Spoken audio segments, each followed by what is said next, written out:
Hi, everyone. A very good evening, and thank you for making your time here.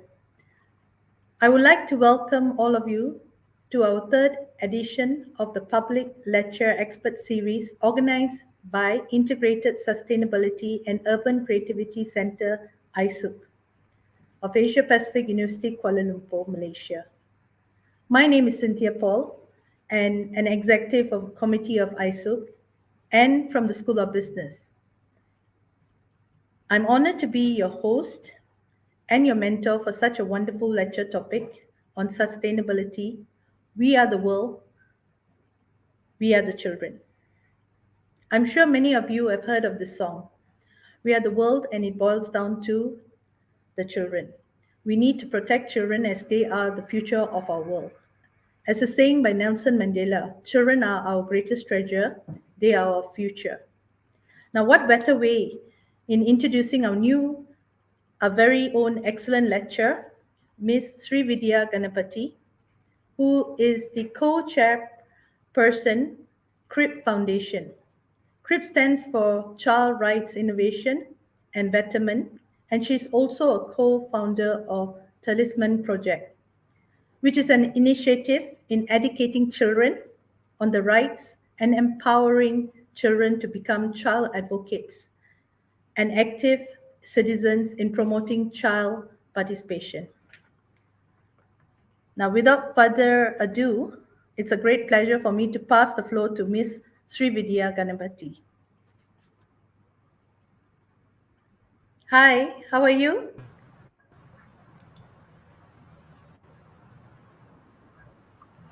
I'm well. Can you Thank you hear for me? Yes, inviting me today, Cynthia, and thank you for allowing me to have this opportunity. it's a great pleasure to have you with Can you hear us. me? Yes, loud and clear. Thank you for participating in our lecture. It's a great pleasure to get you to be on board and to share such an interesting topic, which I think will be of interest to a lot of people who are tuned in. We are live on Facebook and YouTube, so I hope please send your comments in the chat while you're listening to our well-known lecture. Thank you. I'll pass the floor to you. Thank you. Can I have the slides up, please?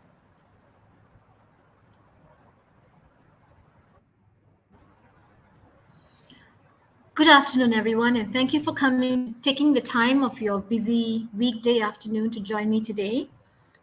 Today, our topic is sustainability. We are the children. I'm here to talk to you about sustainability. Now, I'm sure that you've heard these words, this word before. I don't know how many of you here today are students, but I expect the audience to be diverse. It's a huge word, it's thrown at us a lot, and we don't really know what it means, but we are told very frequently that we have to be more sustainable, right? In 2015, the UN General Assembly passed a motion whereby they adopted these 17 sustainable development goals to transform the world, right?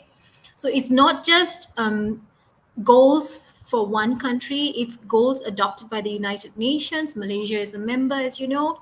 So these are the 17 goals that are, are put forward to say that if every country adopts these sustainable development goals and works towards these sustainable development goals, then we can transform the world.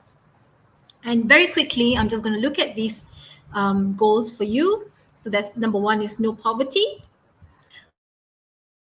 Number two is zero hunger. Number three is good health and well-being. Number four is quality education. Number five is gender equality. And some of you have heard that, when people talk to you about the SDGs, they talk to you very frequently, and that falls under gender equality because it is recognized that child marriages happen because of a gender inequality.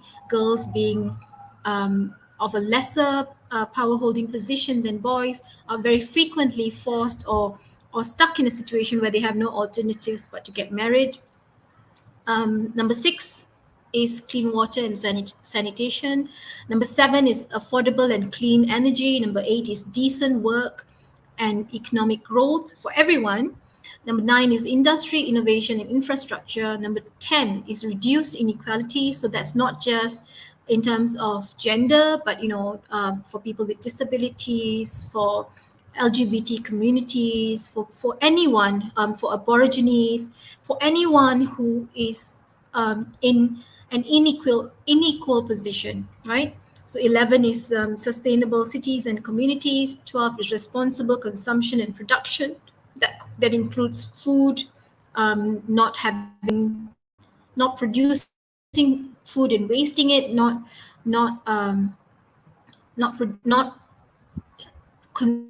consuming more than what we need. Number 13 is climate action to make sure that we manage to reduce the harm of global warming. Number 14 is life below water. Number 15 is life on land. Number 16 is peace, justice, and strong institutions. And number 17 is partnerships for the goals. Now, these look like really dreams, don't you think? No poverty, zero hunger. These are all ideals. That's why they start off by telling you that these are goals that we want to achieve. And a lot of the times when I speak to people, the understanding is this is something that someone else is doing. Countries achieve zero hunger. Countries have to work towards no poverty. What does it have to do with me? Is a question that we always think. And today I'm here to share with you how, in my own personal life, or in my own capacity, I try my best to achieve the Sustainable Development Goals. And what I'm trying to say today is that all of us have the capacity to do that. All of us have the potential to transform the world. Now, Margaret Mead said this: never doubt that a small group of thoughtful, committed citizens can change the world. Indeed, it is the only thing that ever has.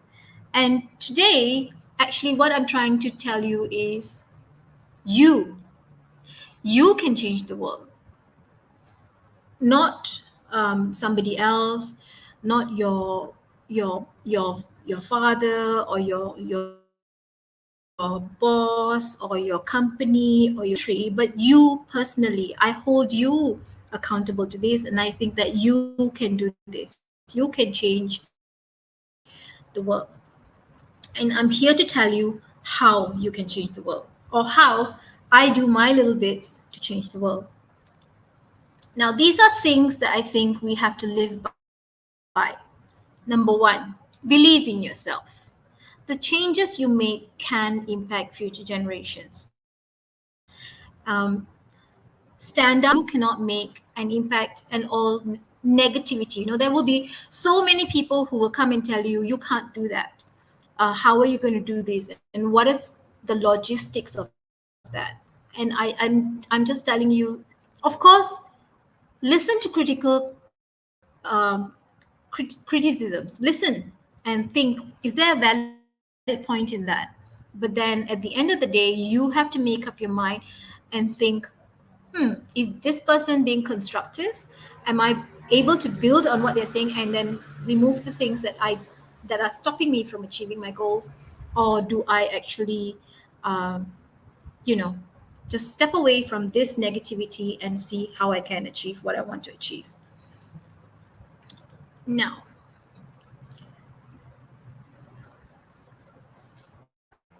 step one, identify things that you would like to change. Make a list, you know, your direct environment, your country, your world, yourself, and then think, well, would I like to change this? Now, how did I change this? Let me tell you. Mm, I think in the introduction, Cynthia introduced me and she said, I am the co chairperson of CRIP Foundation. And what we do in CRIP Foundation is we advocate for child rights, for child protection in Malaysia. We work towards ensuring better rights for children.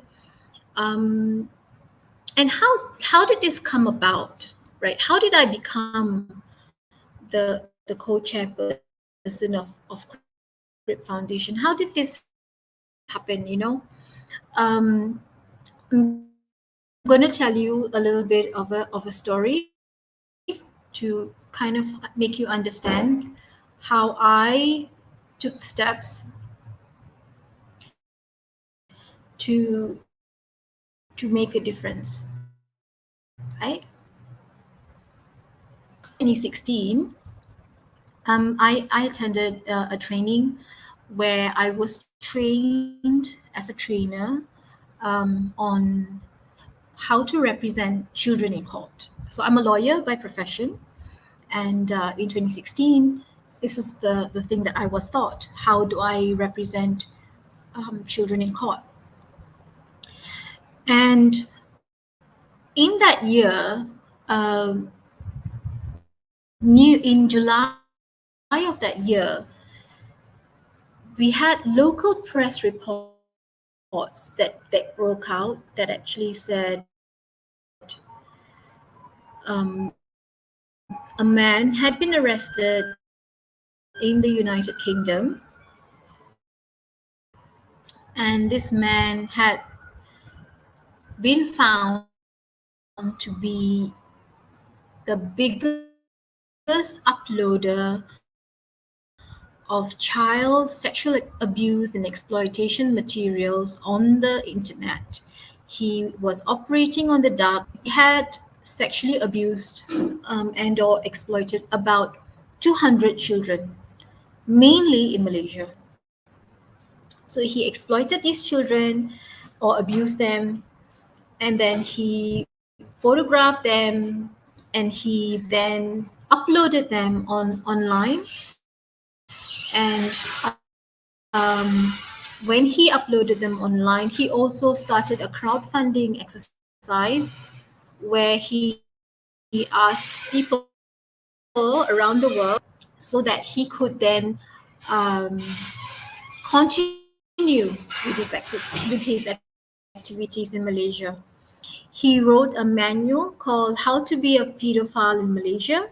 And he said, if you come to Malaysia as a holiday destination, you will find that Malaysians love foreigners and they will happily allow you access to their children. And this is how you can then continue in your pedophile activities. activities.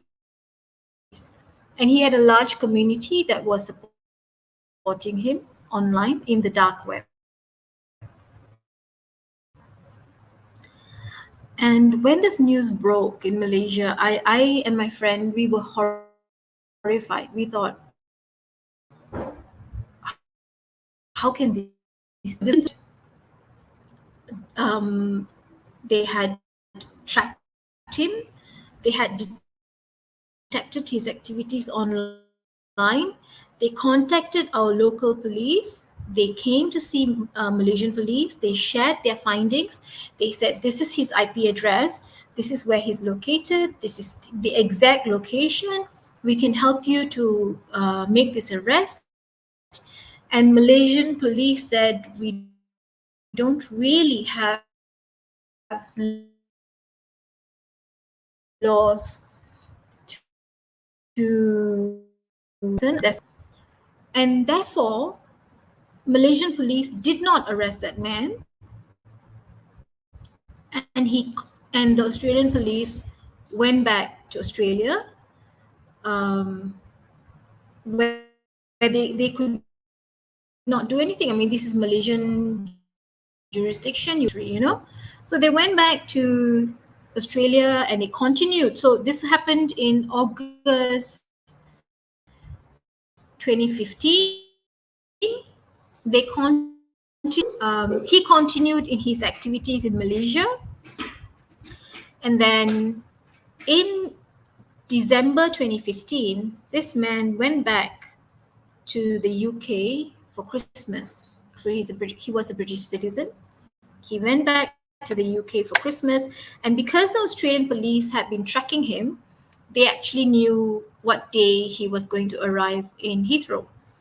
And so they contacted the British police, who then arrested the man in Heathrow when he touched down, and then they confiscated his laptop. And based on the materials on his laptop, they they charged him in court, and then he pleaded guilty in April or in May 2016, following which the news report came out in July 2016 that he had been convicted.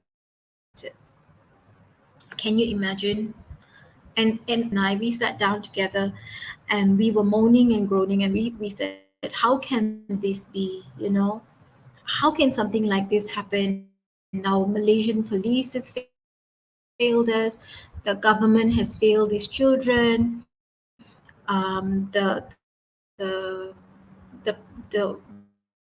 we are not doing anything about this. Our council shocked and horrified. And we were sitting around this kitchen table where I'm sitting today. So same kitchen table, same location. And then my husband wandered past, and then he looked at us and he said, well, I mean, what are you both doing about this? And then we looked at him and we said, I mean, what can we do about this? We are just ordinary people. What can we do about this? And he said, I mean, how can you blame all the other people? You're not what when you are not doing anything yourself. You all went for some training. You are lawyers. Surely you can do something. And then we looked at each other and we thought, how can he say that about us? How can he say that we are not doing anything about this? And we said, okay, let's do something about this.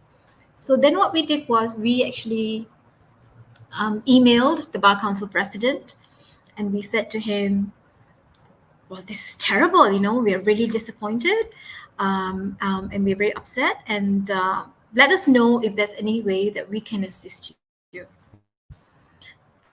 And so, so that was one thing that we did, right? So and that's belief in yourself. The changes you can make can impact future generations. Well, at that point in time, I have to be very honest with you, I had not attended this webinar, so I did not personally have that belief that I could make a change that can impact future generations. But then, it was just at that point in time, it was just gung ho that how could my husband say that to us, So it was more about just proving a point that we can do something.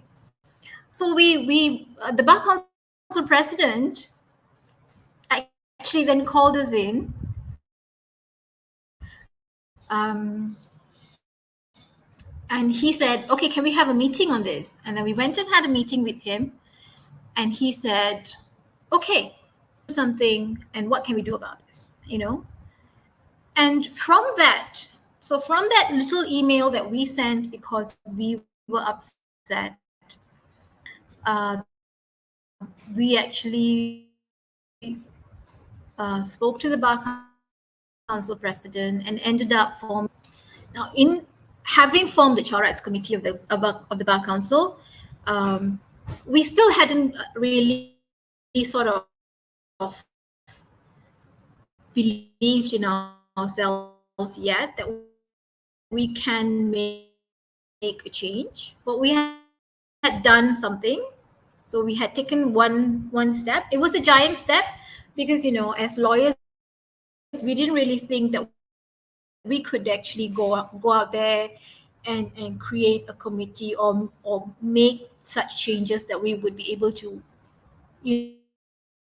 do something about this. But once we were given the leadership of that committee, then we thought, okay, so we've got this job, and what do we believe in? And so we believed in child protection. We believe that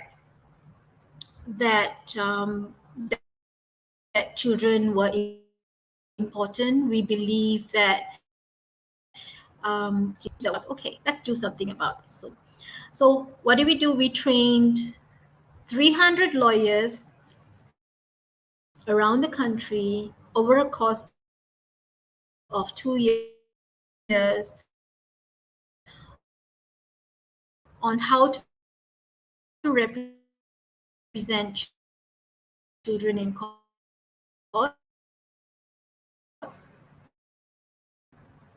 We had not had such trainings for lawyers before. We spoke up against issues that affected children. For example, we worked on the representation of children in court. We did a little bit of a project where we went and sat in child courts to see how children are treated when they go to court.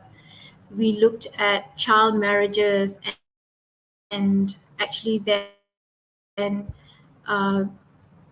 looked at what are the laws that we have in terms of child marriages in Malaysia and how we can fix those issues. We looked at a whole host of things that affects children in Malaysia. But we very rarely think about how do we protect the children, right? And a lot of the times, because Malaysia, we are so how do you say, we have a very paternal mindset. We want to protect the children. We don't really think about educating children on their rights. So one of the things that we did in 2016 was my best friend and I, Ajit and I, we set up the Talisman Project. You would have heard during the introduction that I'm the co-founder of the Talisman Project. The Talisman Project is basically our project whereby we train children and young people on child rights and child protection. So that covers a lot of things, and we teach them how to go out there and be child advocates and talk about what they believe in, and actually teach their friends and talk about these things in school, and speak to their teachers, about bullying and a whole host of other things that affect children in schools. And we started running camps for children where we actually bring children in, train them, and then say, okay, now you guys are child advocates, go out there and talk to your friends about this, talk to your teachers about this, share information about this, share resources about this, it on social media, and it was amazing. I mean, it was I think more than the impact of the Child Rights Committee, I feel that the Talisman Project, we really made a big difference, because we actually changed the way that children viewed themselves, the way that children thought about themselves. We started had children looking at themselves and understanding that they were rights holders, that they have rights too. I mean, I'm sure that there are many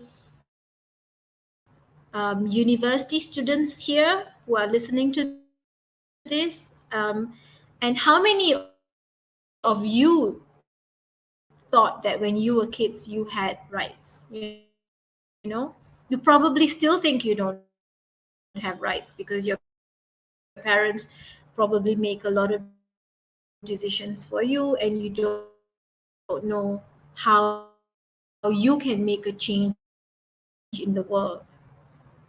But if you go back and you look at the SDGs, and I'm just going to go back to that slide. It's taking me a little bit of time.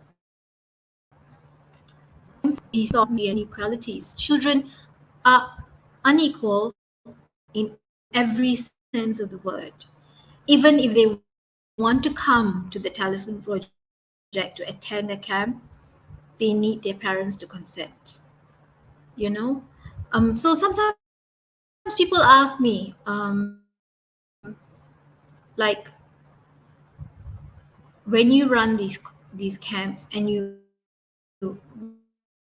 talk to children, and we are very frank in our conversations with kids, and we talk about, as I said, we talk about gender, we talk about sexuality, we talk about a whole bunch of things. People ask me sometimes, like, don't the parents object? Don't they say, how can you talk to my child about this? And I always say, if a parent is a children from you have to educate your kids so that your kids understand. My line is buffering. Okay. If I can change my data, I could probably go on my hotspot, but I probably need a minute while I do that. I'm going to try now to switch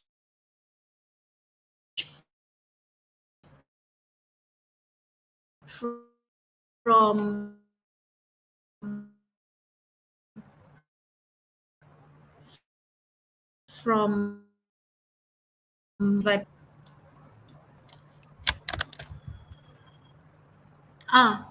just Yeah, can you yes. hear? Are you okay now? Yeah. Okay, while we get the technical glitch, my apologies. But it was really good. I mean, I'm really looking forward to more, what do you call it, live situations. And this is actually really happening in Malaysia. I mean, we see it, we don't see it, but we actually hear about it. Even the other day, I have been hearing about stories. Yesterday itself, a doctor was mentioning something in a clinic that happened to a child, but we'll go to that shortly. I'll leave you back to our lecture, Miss Sri Vidya Ganapati. Thank you very much. And yeah, the floor is yours again. Thank you. Sorry for the interruption. Sorry for that, guys. I had to swap my Wi-Fi to my hotspot. I think I'm better now. Right. So now, what's in it for you? Now, what does it mean, this question? I want to say that when you're thinking about making a change, right, you have to be really honest with yourself. Why are you doing the thing that you're doing? If you are doing the thing that you're doing, let's say you're doing a project to change the world, to transform something because you came into this webinar and you think, okay, I want to do something. Why are you doing it? You ask yourself this first, because if we're talking about sustainability in terms of the sustainable development goals, but I'm saying before that, whatever project that you are thinking about in terms of transforming the world, you must think about your plan being sustainable too, right? And for your plan to be sustainable, you really need to think about what are your motivations for doing the plan.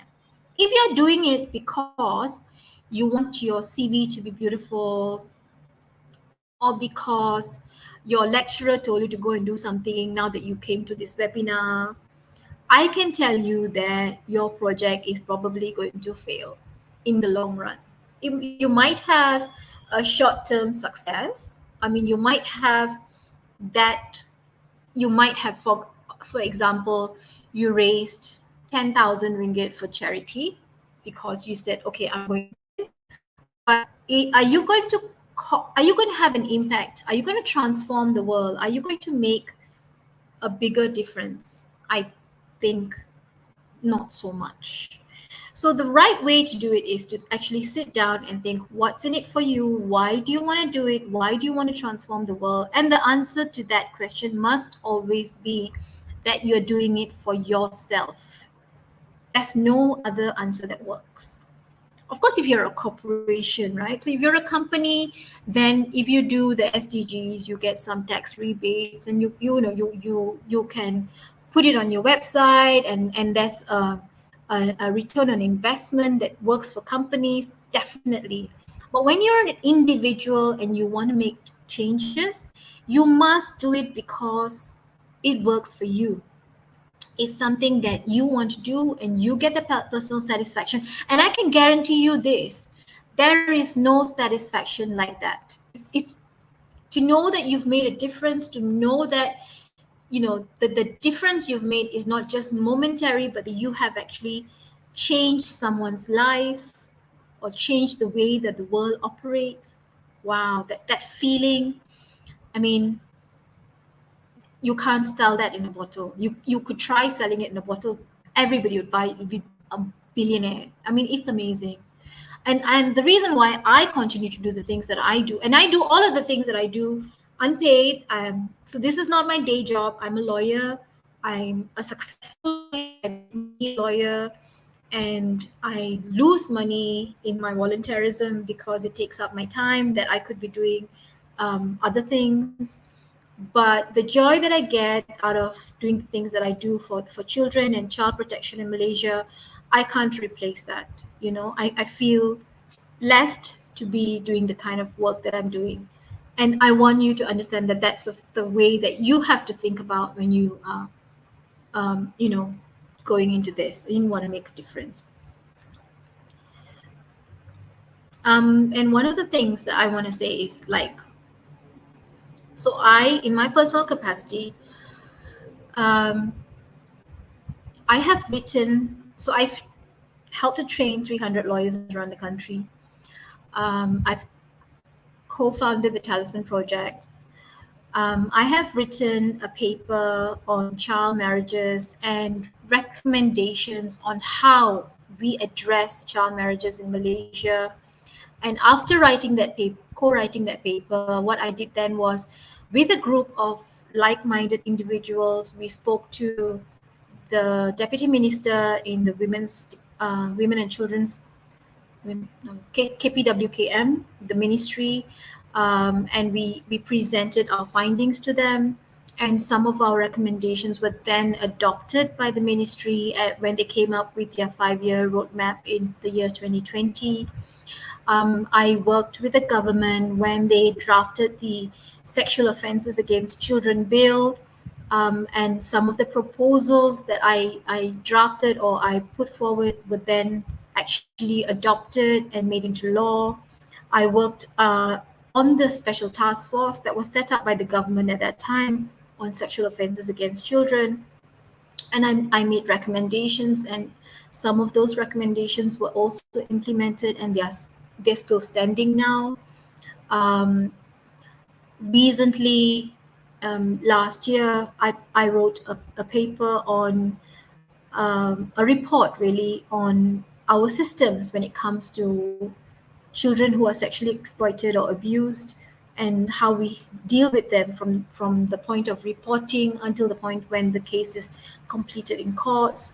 And this year, late last year, following the series of lockdowns that we had, I had real concerns about the learning loss suffered by our children in the last 2.5 years.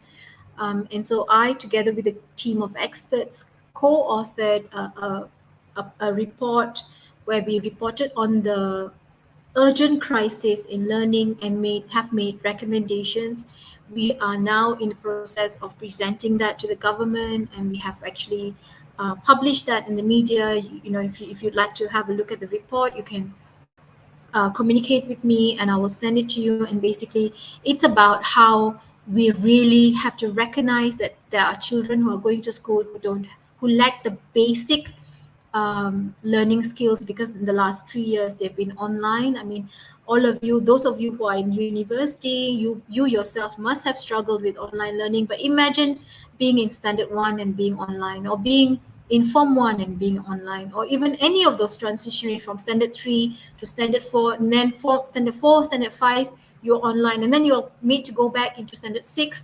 You don't even have your basic standard 4 mathematical skills, but then you're being asked to do standard 6 maths, such terrible things. And we are very, very concerned that children are dropping out of schools. So we actually sat down and wrote this paper together, and we are presenting it to the government. So all of those things, right? um, all of those things are things that upset me, and I thought, and upset other people too, obviously. But I mean, I did the things that I did because they upset me, and I was passionate about finding solutions for those problems. And that's how it works. So you think about what are the things that upset you, and sometimes you all sit around tables. We all sit around tables, and we all sit there and I don't know whether I'm allowed to say these words, so I'm not going to say the word that I want to say, but it starts with B. But you know what I'm trying to say. We sit there and we just crib about the bad things, and then we don't actually do the things that need to be done. We just say, what is the prime minister doing? What is that minister doing? What is this government doing? But we don't actually ask ourselves, what are we doing? And can we do something about this? And, you know, I'm here to tell you that you can do something about it. I have done something about it. I have made a change, and so can you. Now, when you want to make a change, then the first step, after identifying what is it that you'd like to change, right? And thinking about your motivations, then the next thing that you really need to do is you have to think about researching the area or thing that you would like to change. So you can't just sit there and talk through your head. You can't just say, we need to change this. You need to think about, how do you change that? And then you have to actually go and do the research, do the homework, find out everything that needs to be that is known about that area, and then think about speaking to other people who are like in that area, and then think about, what are your solutions for that? What are your recommendations for that? And are your recommendations and solutions sound? And maybe you don't have the capacity to do the big things, but you can do the little things, right? And then the last thing is, of course, that you need to actually think about your labor and your service. You have to find the time, give your time and your free service, and you have to think about it that way. You cannot say, I can only do like this much. Like I can do it between 7 to 9 on Tuesdays, and that's about it. So I can do this during that time, and that's not good enough. So you need to be able to find the time, and really, we all have time. Time is fluid. It's about whether you want to waste it just sitting there watching Netflix or being on Discord with your buddies or gaming or eating chocolate cake or whatever it is that you do to fill up your time.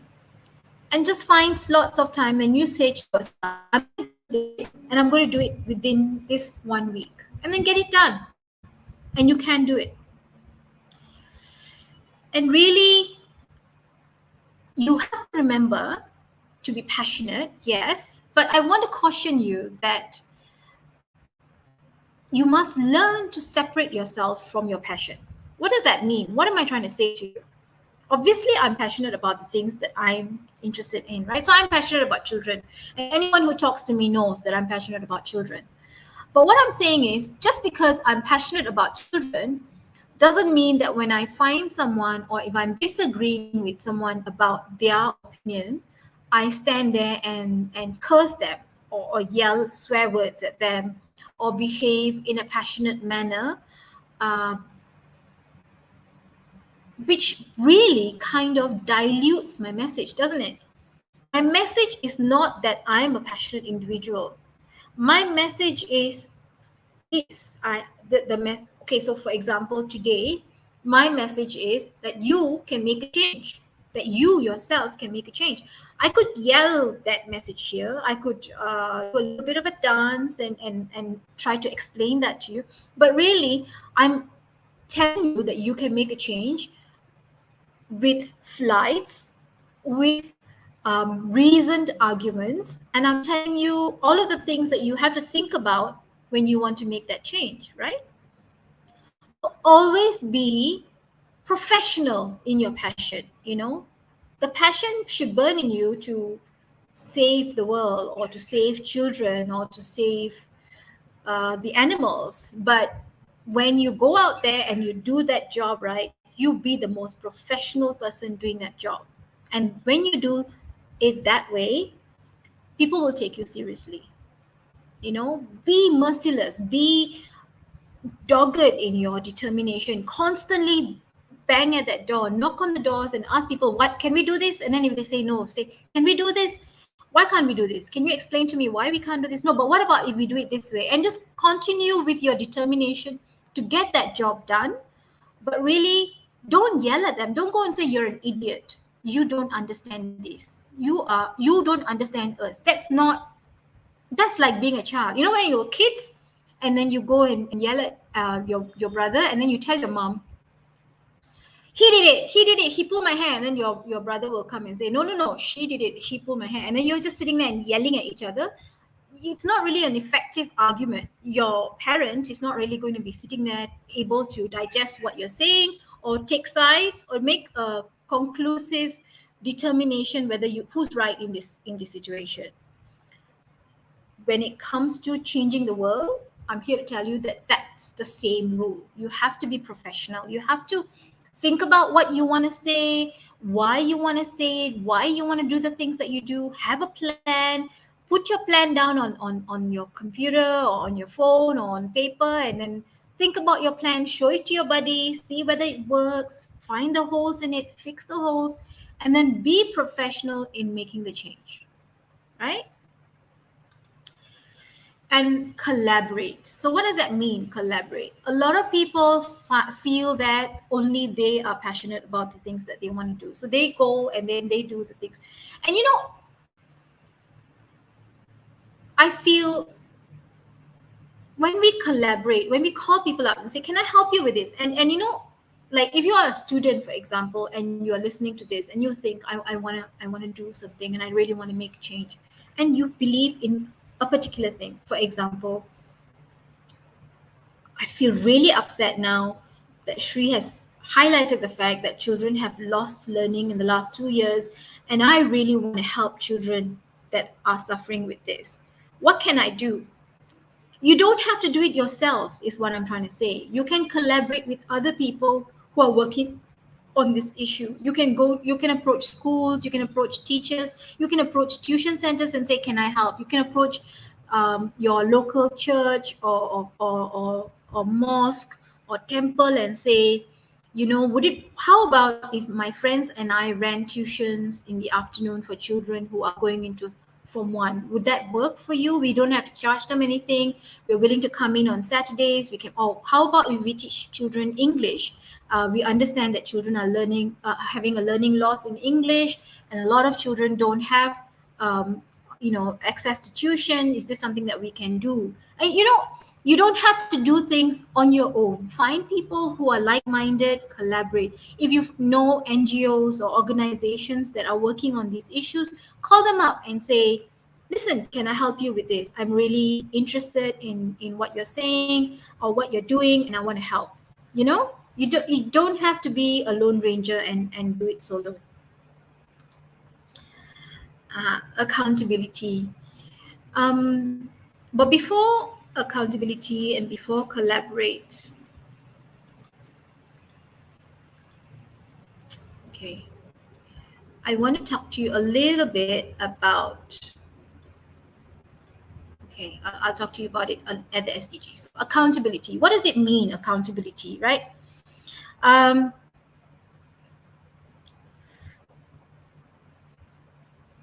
it is a remarkable thing that I learned. I learned that as citizens of this country, we have the right to hold our leaders accountable, right? So what does it mean? Does it mean forwarding WhatsApp messages that talk about how you are irritated with this particular leader, or how you're irritated with a minister or the prime minister? Is that holding your leaders accountable? I really tell you that it is not. How do we hold people accountable? You write to them, you ask questions, you speak to your member of parliament. And I never knew the power of a member of parliament. I always thought, okay, a member of parliament is there, so is someone that you vote for. And it took me the longest time. So I was a lawyer for maybe 10 years or 15 years before I really realized the power of having a member of parliament in your area, obviously. So a member of parliament's job is actually to listen to the voices of their people in their district, in what is it called, in their constituency, and then to actually take those messages from their constituency and take it up to parliament. And you can ask your member of parliament to ask questions. You can tell your member of parliament, I am unhappy about this decision, or I am unhappy about this happening, and I want you to raise this in parliament. And your member of parliament has got a job to take it up for you. And you can then write to his office and say, I asked you to raise this in parliament. Did you raise this in parliament? And he can then, and you can ask him to produce evidence on which days he raised your arguments in parliament. Did you know that?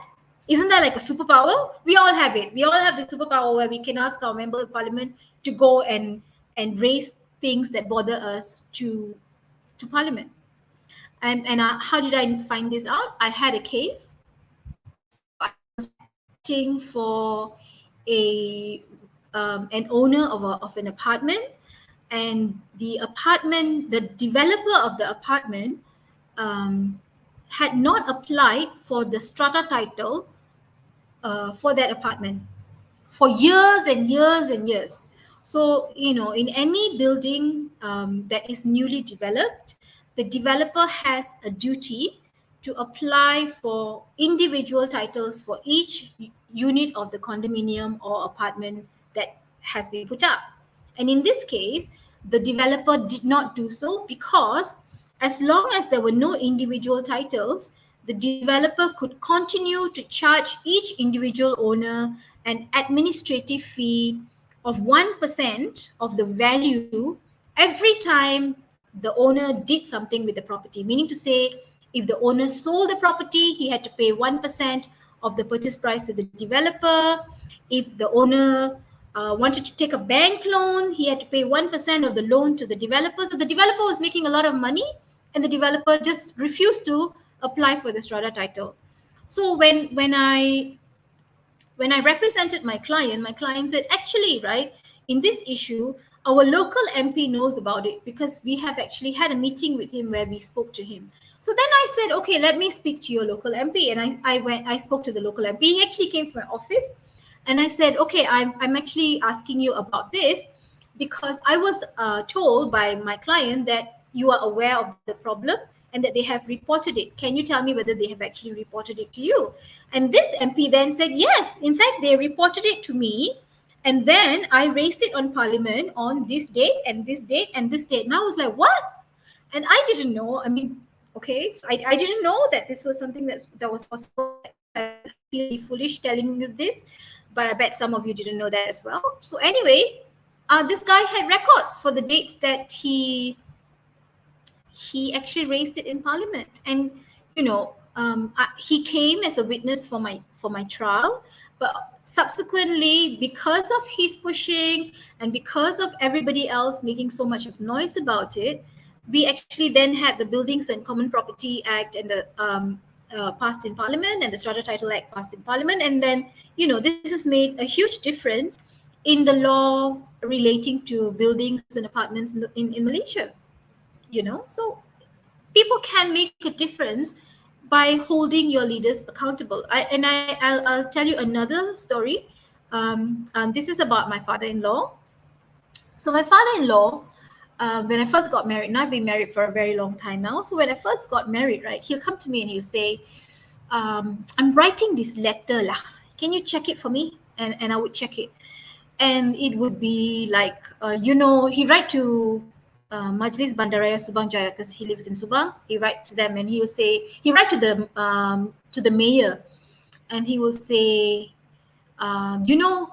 the residents are facing a great difficulty in getting from this side of the road to that side of the road because there's a big highway that's going over it. So we really need a pedestrian bridge here. And then another letter that he would write is, on this road there is a big pothole and we have noticed it, and we have been going over this pothole and it's damaging our vehicles and it might cause an accident to motorbikes. And he would write a letter, he'd send it out to the Majlis Bandar Subang Jaya and the Dewan Bandar, the Dato Bandar. And then he would write another letter. Dato, I'm reminding you that I wrote this letter.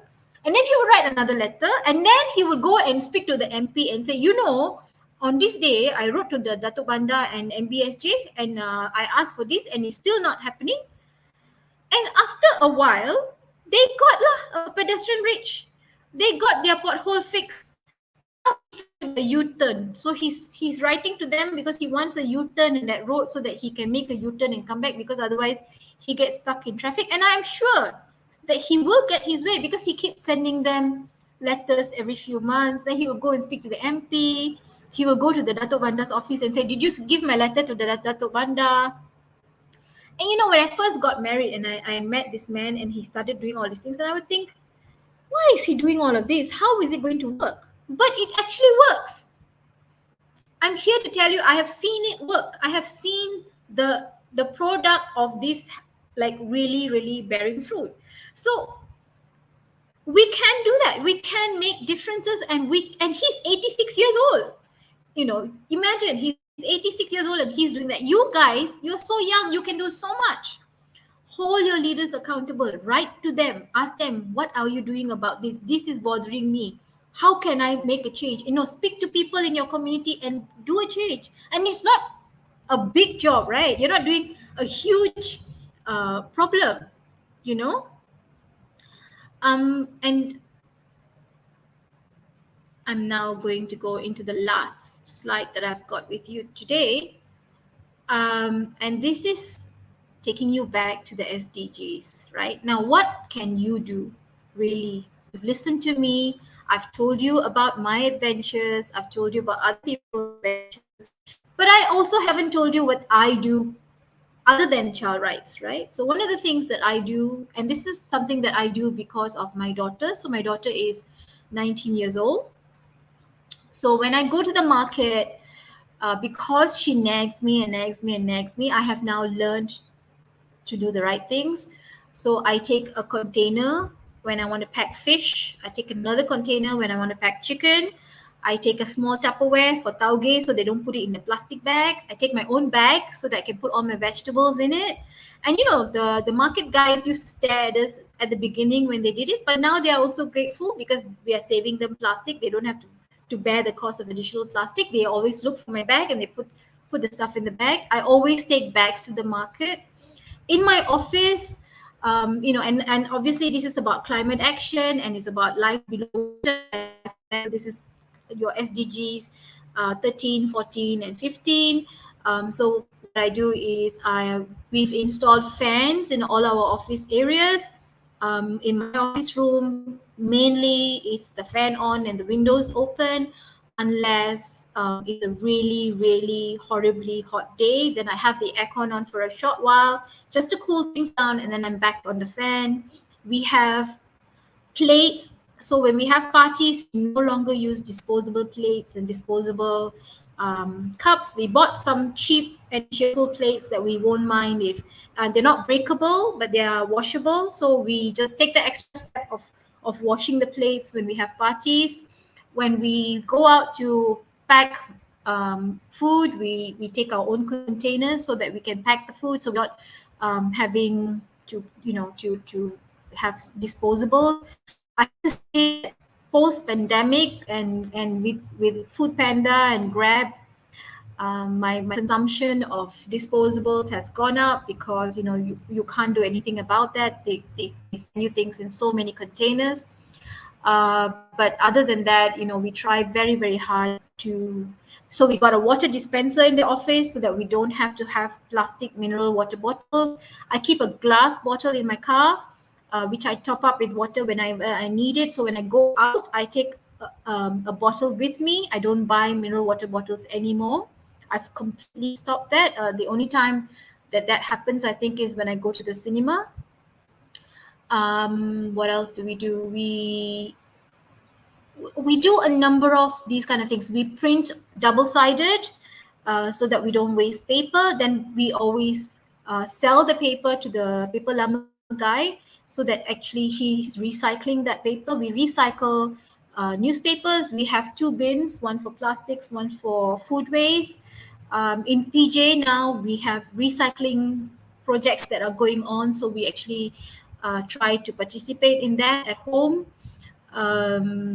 We don't use straws. Something so simple. We don't take straws, and we don't take disposable plastic spoons and plastic forks where we can avoid it. I mean, these are small, little things, but all of us are capable of doing that. And when you do those things, right, you are working one step more towards making the world more sustainable and towards achieving those sustainable development goals. And really, that's what I'm trying to say. I mean, that's the whole point of my lecture today is that all of us actually have a responsibility and an obligation to work towards the SDGs. It's not just the responsibility of your government or your leaders. You are all leaders in working towards sustainability. And I hope that I've inspired you today towards getting there and working towards that goal. um, what my last slide is basically some homework for you. This is a great TED talk. It's called The Art of Asking by Amanda Palmer. And it really helped me in my journey towards being a better leader. So I am a leader, definitely. I work in child protection. I always need to ask people for things. I need to ask people to collaborate. I need to ask people for money because we have no funding. I need to ask people for projects. I need to ask people to work with me, to do the things that I need to do. I ask people all the time, can we change this? Can we do that? And I did not know how to do that until I watched this video where she really very quickly and very cleverly teaches you how to ask for things. It's a fantastic video. I would advocate watching it. And if you have taken note of that slide, I'm done for my lecture and I can go into questions. These are my contact details. I'm happy to hear from you. If you'd like to collaborate with me, I'm happy to do that. If you'd like me to assist you with something, so long it's not some mad thing like go shopping with you or go to Bali. I mean, I don't mind going to Bali, but just don't ask me for mad things. I have no money to give you, but I'm happy to collaborate or advise or supervise or mentor or whatever that you need. Thank you so much.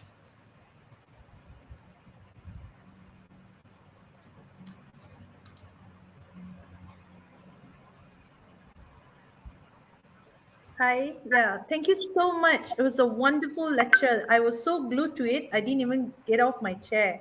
But let me just recap a few things that you actually pointed out. I like the part that you actually brought up the quote on believe, stand up, and step away. This is something that really needs to be instilled in a lot of us because we need to believe in something. We need to stand up for our rights and step away and say no when the need to. I'm learning to do that slowly but surely. The other thing that They're I really also want, simple things, right? They're really simple things. I'm not telling you anything new. It's just that we don't think about these things much. yes, true, very true. I do believe in that. And the other thing that really identified to me was simple phrases like identify, passion, collaborate, and accountability. The last part on your father in law really inspired me a lot. My father sounds like your father in law very much, my late father, who did a lot, a lot of things to fight for certain things. In a small way, he did his ways, but he got things across. But Yeah. accountability is so true.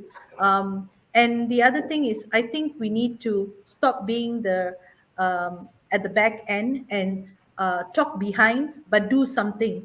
Be aware and do something. So if you want to create awareness, you have to start on doing it on your own first. Let's go to the questions. First of all, let me start with the first question. The first question is by Gun Ivan. This question is: what is the challenge of child protection in Malaysia? Thanks for the question, Ivan. I would say the biggest challenge that we face is getting data. So we don't really have data transparency. Our government ministries are very, very secretive about the data that is given to us. If we want any kind of information, we very often have to go to members of parliament and ask them to ask parliamentary questions. Just today, I'm part of a child protection chat group, and people were asking, does anybody have the numbers for child marriages? And the only numbers that people have are in 2018. We don't have current figures. We had a report in 2020 that said um, X number of children left school to get married, but we don't know anything more than that. We don't have disaggregated data as well. For example, now I'm saying to you, children are dropping out of school. I'm unable to give you documentary or data to support that. I'm not able to say in 2019, this many children went to standard one. In 2020, this many children went to standard two. In 2021, this many children went to to primary three, for example. We don't even know simple things like that. We don't know how many children who went to standard six in the year 2020, 2020, for example, how many of those children migrated to Form 1 in 2021? I don't know. So, a lot of us in child protection, the biggest challenge that we have really is about getting data. If we don't have data, how do we fix the problem? If I don't know what is the extent of the problem, how can I be effective in coming up with recommendations and solutions and working towards that? You know what I mean? So a lot of our data is actually based on anecdotal evidence that we get from people working on the ground. Okay. Thanks. Thank you so much. Do you want to But add? I just want to clarify that that is not the only challenge that we have. That's the biggest challenge that we have. But Ivan, if I was to answer your question fully, that would be another webinar entirely. So I mean, I'm just going to tell you what's our biggest challenge. Okay, thank you very much. And the next question is from Eason Chan, who basically asked, how, as a student, can I help to do this awareness course? I would presume the course would be on child protection. So, yes. Uh, I don't really. I think, is it about educating people on child protection? Yeah, Is could that it? be on, yeah, can help to the awareness of this course.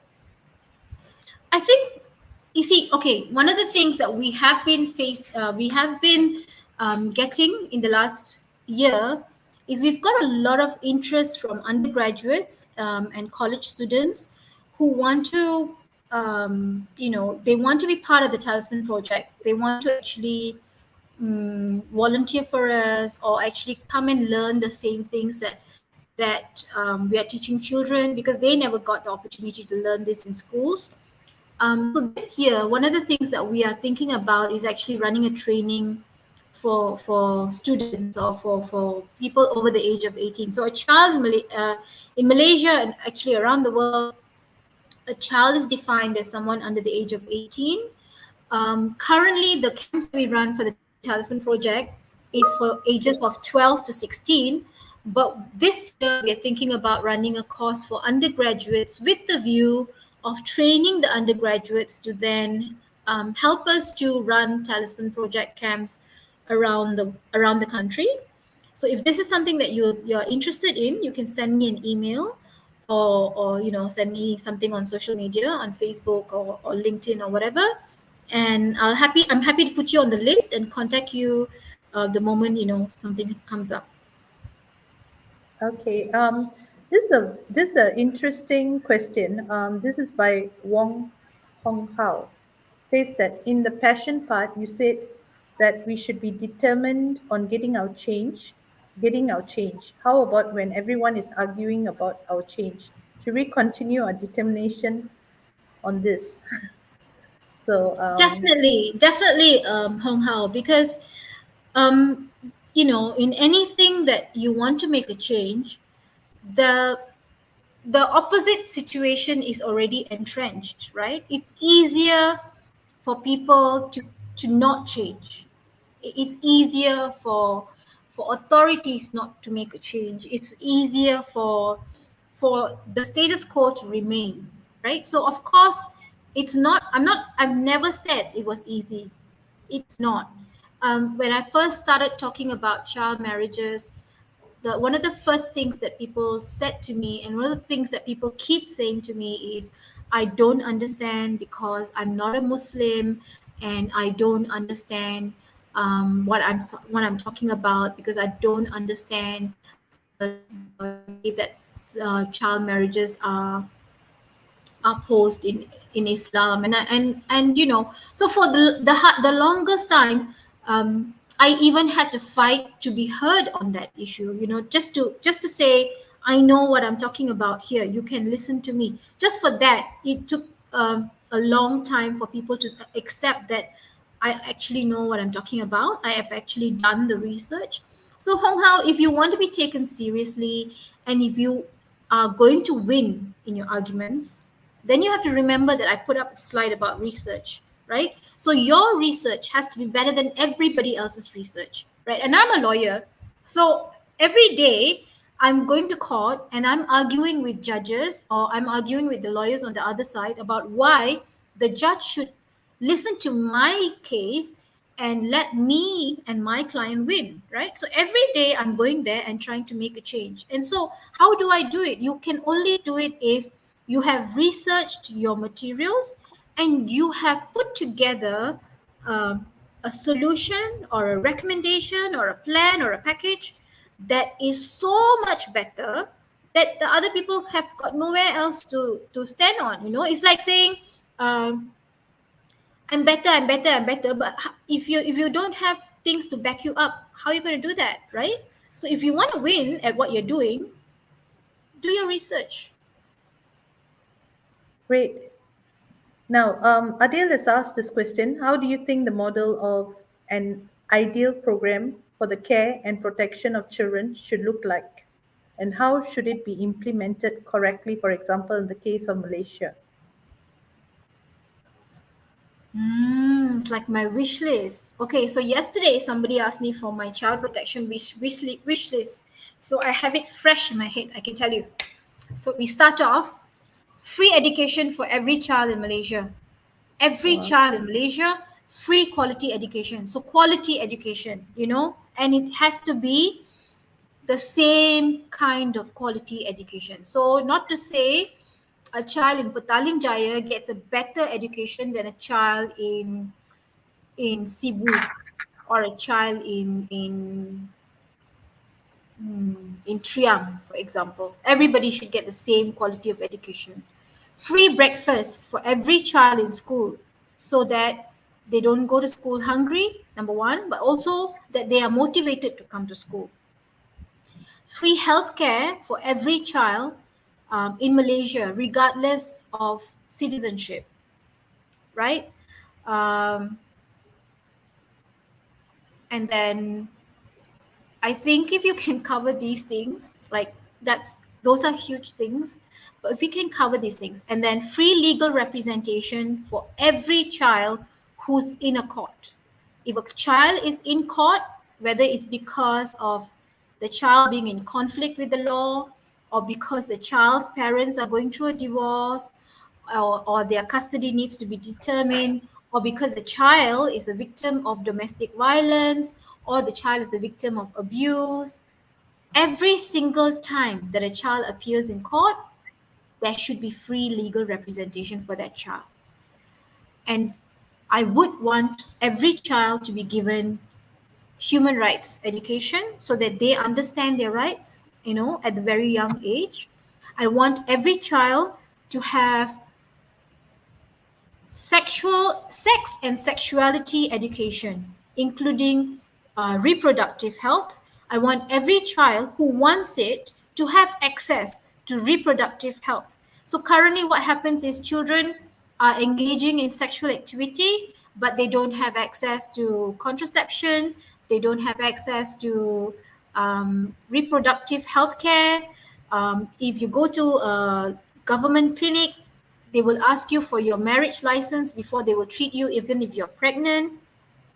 If you tell them that you want contraceptive, they're not going to entertain you. And that's resulting in teenage pregnancies.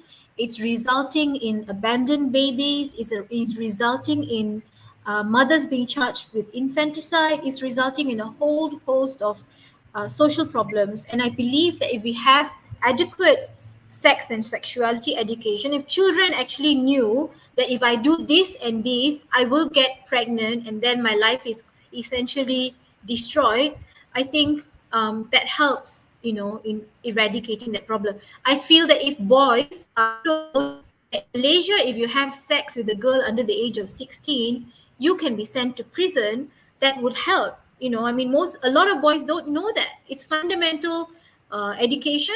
Boys don't know that, and a lot of boys end up going into prisons uh, and into the judicial system because they don't know that.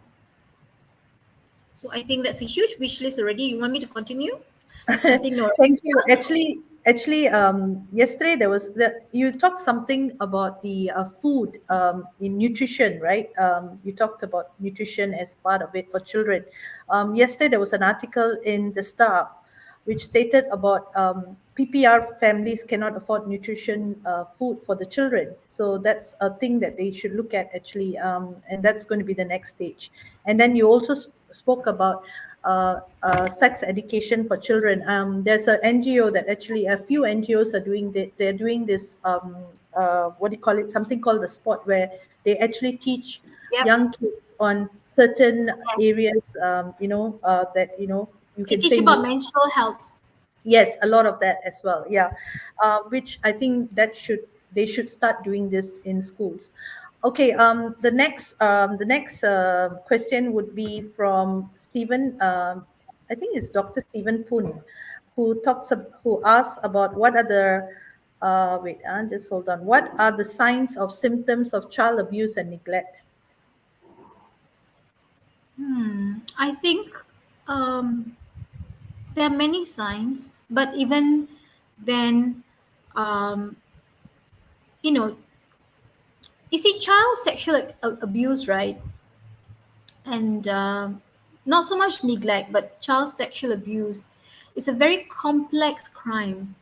And a lot of the times, children feel as if they have actually contributed to the crime happening. They feel guilty. It's the only one of the few crimes where the victim feels guilty.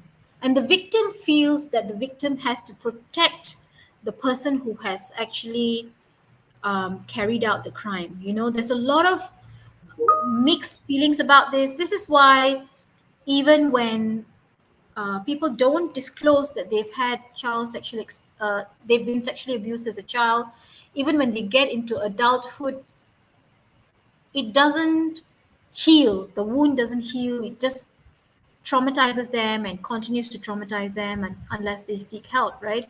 So children who are sexually abused very often learn to mask the symptoms.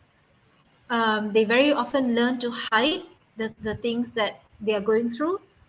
So there is no one checklist that you can use, but very frequently, a parent or a teacher may notice changes in behavior, changes in a very outgoing child might suddenly become very introverted. But again, if it's really long term sexual abuse, for example, the sexual abuse has been going on before that child moved into a teacher's class. The teacher's not going to know that this child used to be a happy, um, adventurous child before, So I would hesitate to actually give you like a checklist. But one of the things that we do watch out for is, of course, STDs. If a child suddenly has got an STD, or the child has got, some kind of bruising in the vaginal area, or the anus, those are very straightforward signs. But child sexual exploitation and abuse can be so diverse. And sometimes, if it's done in a particular way, children actually learn to enjoy the sex. They actually enjoy the attention. Some children actually report back and say, we didn't realize that we were being abused. We just thought that that was how our parents or our family showed us love. That's the culture of our family. So, um, sometimes it's really hard to tell. But of course, there are also incidences where people have realized self harming, for example, cutting or attempts at suicide. They can be traced back sometimes. I'm not saying every self harming incident is because of sexual abuse. I'm not saying that. It can be that this is something else. Sometimes children who are unusually sexually active at a very young age, for example, if the child is only 8 but he wants to have sex with his classmate, then that clearly there has been some kind of exposure. It could just be that he's exposed to online or materials, but it could also be that he is being sexually abused. We have actually had data that children are getting addicted to pornography at younger and younger ages. If you go online on YouTube, for example, you'll see targeted porn directed at children, Spider-Man having sex, things like this. Um, One of the things that came out of research last year internationally is that 70% of online child pornography or online child sexual abuse materials are self generated, they're created by children themselves. So you have 11-year-olds, 12-year-olds in a room all by themselves with their phone there, recording sexual behavior by the children. They remove their clothes, they're masturbating, and it's very, very common. 70% to 80%. Can you imagine? Mm, So, you know, okay. Diverting to the next question, Conrad Pereira asked this question: is child trafficking a serious matter in Malaysia, and what is the government doing about it?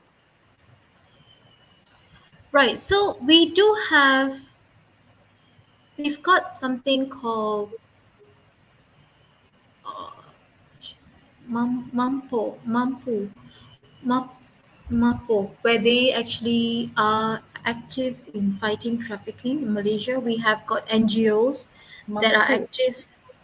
Yeah, we have NGOs that are active in actually fighting trafficking. I'm actually speaking on today is Tuesday on Thursday on a panel talking about trafficking and specifically talking about child trafficking in Malaysia. So it's a huge area.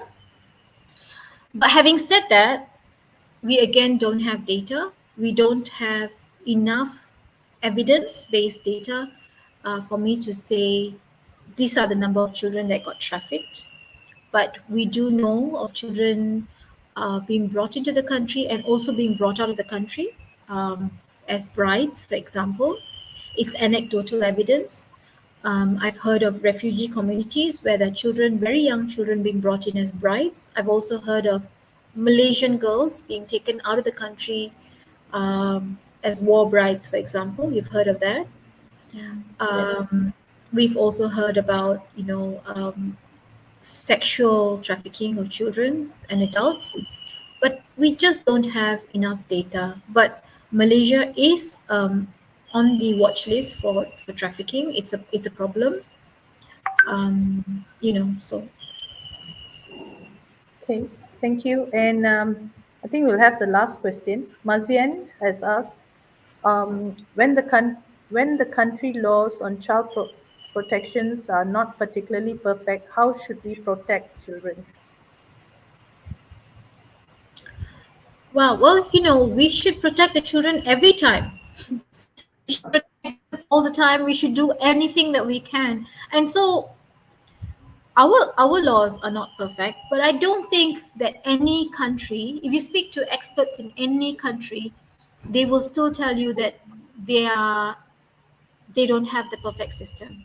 So I spoke to a child protection person from Switzerland yesterday, and I was telling her about my concerns with the learning loss in Malaysia, and she said, Shri, we have a plan, but that's all we have for children, and we're not implementing it, and I don't see them doing anything, and we are equally concerned about learning loss in Switzerland. I was in London last month, talking to other child protection experts, and they said, okay, this is what we're doing, but it's not a perfect system. We still have a lot of issues. One of the biggest issues that we have is that for child sexual offenses, the decision is still made by a jury, and so when it's a jury, there's a lot of issues because they're not technical people, they're not legally trained, they tend to be swayed by sentiment, they don't really understand, and so sometimes we get decisions that are then overturned on appeal because the decisions are not very sound. So every country, no country would tell you that they have um, a perfect system or that they are particularly perfect.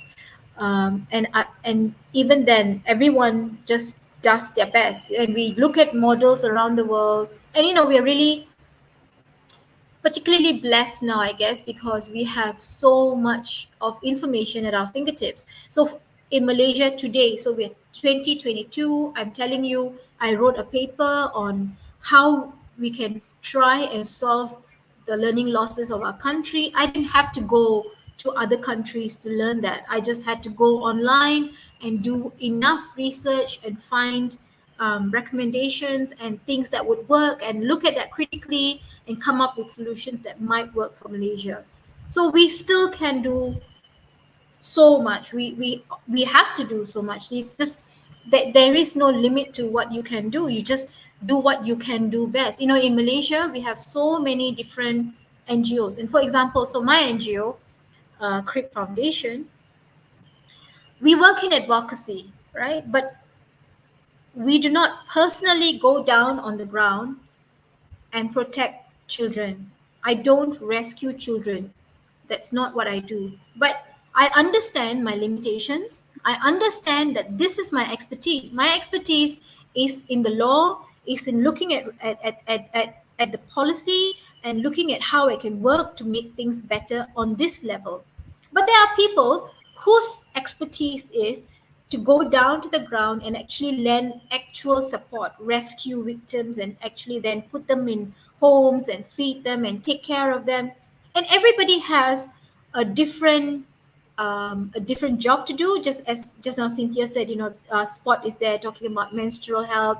There are organizations like Pink Triangle or PT Foundation that actually go out talking about sex and sexuality education.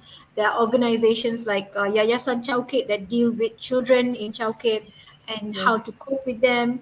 There are organizations like Project Buku Jalanan that actually talk about refugee children and their access to education. So there's so much that, but it's not as if one organization is doing that. Everybody does what they can as much as they can. And then we just, the only thing I think is we have all learned to collaborate. We try not to be prima donnas about this. It's not about stepping on toes. You do what you can, and we try our best to work with government. We try our best to work with stakeholders.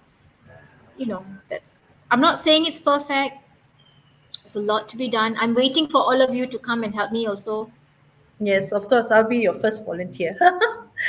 I really appreciate it. Thank you so much. I think there were more questions, but we couldn't take every question. I will try to get as many questions to you, and probably we could answer it individually. Thank you so much for your time. I think it was a great lecture. A lot of us appreciated. A lot of concerns were actually, and a lot of awareness was actually brought up. So really, thank you um, for a wonderful lecture, and Thank you for we inviting me today. I and we had look fun. forward, yes, and we look forward to having more collaboration with you. Thank you, Miss Bye Sri. bye. See you all, everyone. Happy Thank you. evening. Yeah. All right. Bye.